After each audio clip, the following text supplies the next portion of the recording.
A few weeks ago, we reviewed the Audi S3, a fun little sports sedan that's relatively comfortable and packed with technology. If you haven't seen it yet, we have a link below in the description.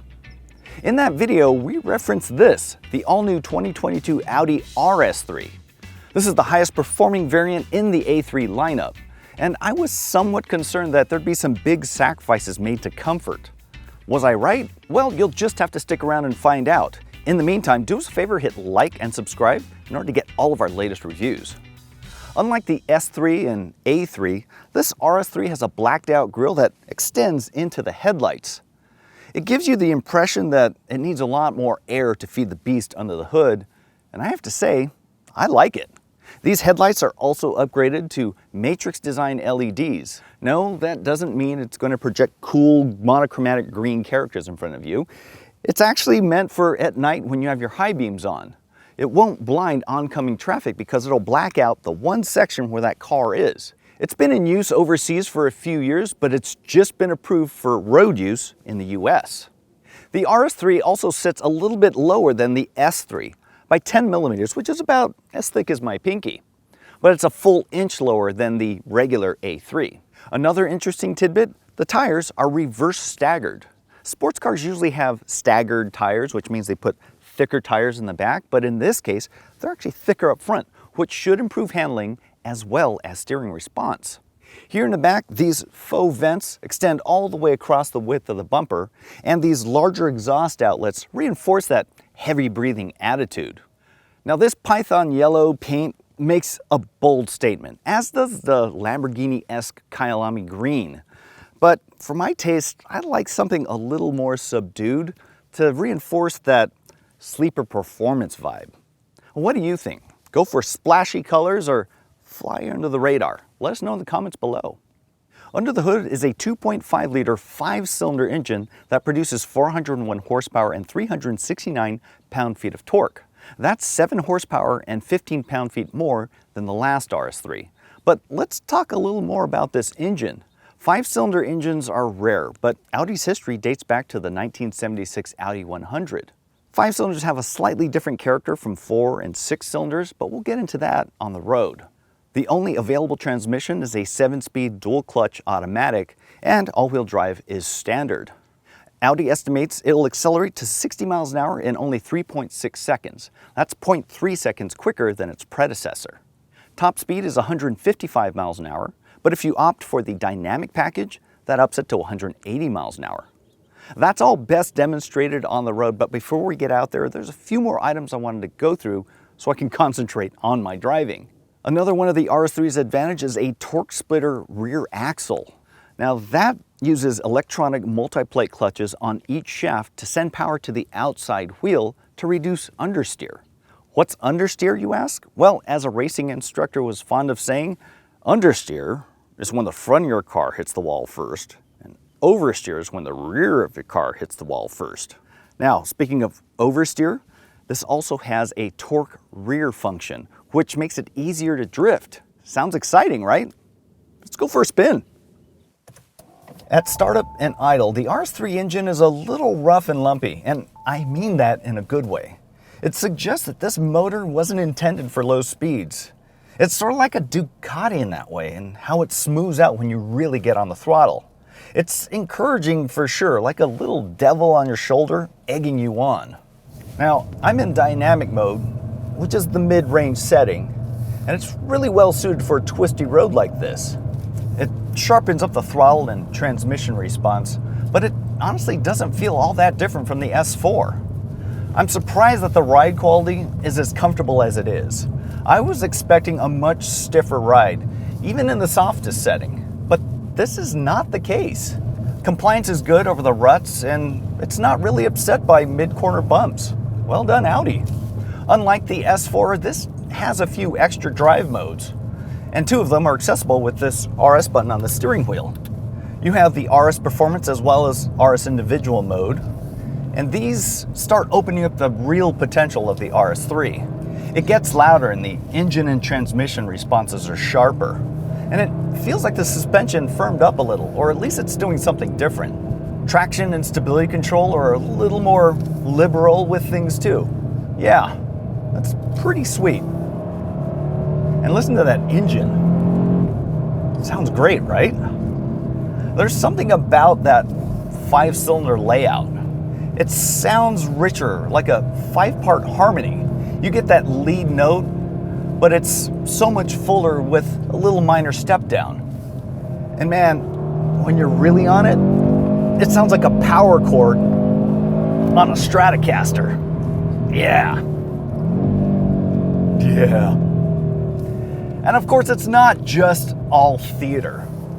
The RS3 is a legitimate performer. I'm nowhere near the car's limit, and that really makes me wish we were on a racetrack. And this would be a great track car, although I would hate to pay for the tires. The Pirelli P0s on here cost about $400 a piece, and if you go for the P0 Corsa options, those are $500. Ouch! I'm especially bummed we're not on a racetrack though, because there's another RS mode. Check this one out. You hit the RS button, go for RS torque rear, and it gives you this warning. This is great because it gives you one of those "are you sure" liability screens. Honestly, I love it because some of my favorite activities involve some sort of liability waiver. The RS torque rear mode is the drift mode, and that sends more power to the rear wheels. What I found though is it's not really meant for these slow switchbacks, but rather high-speed sweepers. And you have to be really deliberate about it too, with a strong lift and stomp on the pedal. It's nice to see Audi incorporate that kind of a function into their cars to compete against the BMW M and Mercedes AMGs that allow you to set for rear-wheel drive only. Sadly, I will not be demonstrating drift mode here because I like having no points on my record, and I really don't want to call Audi and tell them that I balled up their nice little yellow car. Well, I could use a little brake, so let's pull over and talk about the interior. The RS3's interior is almost identical to the S3's, so I'm not going to go into too much detail this time. I will say I like the overall design, especially with this bold slash of a blade coming through the dashboard. Everything is pretty easy to use and all the controls are right at hand. You do get a couple extra options for gauges with the RS, but they're not really all that necessary. You also get a nice little shift light on the head-up display that warns you when you're going to need to shift when your revs are getting really high. As I said, it's also more comfortable than I expected. You have a good amount of side bolstering here to keep you secure when you're cornering, but it's not over the top like some of the BMW sports seats, where you have to kind of do some gymnastics to get over the side bolsters to keep from getting some weird awkward punch in the crotch. The rear seats are also the same as the S3, which means I'm 5'10" and I can sit behind myself in relative comfort. Cargo capacity is also the same as the S3 at only 8.3 cubic feet, but I think that's still adequate for most people. The RS3 starts at $59,995.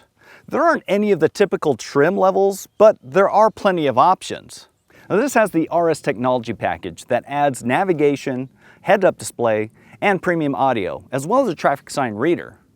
Now, this also has the optional blind spot monitor, sport exhaust, and blacked out exterior trim. All told, this test car is priced at $65,440. Serious track day drivers might also want to add the Dynamic Plus package that adds ceramic front brake rotors as well as the 180 mile-an-hour top speed. And that leads us to our conclusion. In the S3 review, I wondered if it'd be worth it to upgrade to this RS3. That test car was well optioned and was only $2,000 less than the starting price of this RS3. I was worried that this would ride like a shopping cart and have an overly aggressive tune, and that is simply not the case. It's just as easy and pleasurable to drive as the S3. It just seems like there's more to give at the high end of performance. It's more difficult to internally justify that added cost if you don't plan on taking it to the racetrack every now and then. Because honestly, that's where this car shines. The S3 is a better choice for most drivers, as it delivers a very similar experience on roads like this. I can also see it being a hoot on a smaller track, but anything bigger with longer straightaways, I'd definitely go for the RS3. And that leads me to my next question. What would you get instead of the RS3?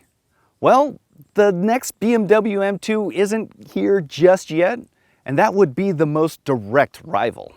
The M240i is more in line with the S3, and the Mercedes-AMG CLA 45, well, it has good specs, but it's not as sporty overall.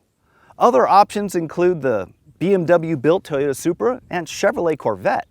I'd pick the RS3 over any of those vehicles, but I would wait until the BMW M2 shows up to compare them side by side. Honestly, I don't think you could lose either way. So what do you think? S3, RS3, or M2? Let us know which one you'd pick in the comments below. Thanks for watching, and don't forget to hit like and subscribe below. Also, head over to CarGurus.com to see all the latest reviews, and if you have a car to unload, check out the Sell My Car feature. You'll get a great price, and they'll even send someone to pick up your car for you.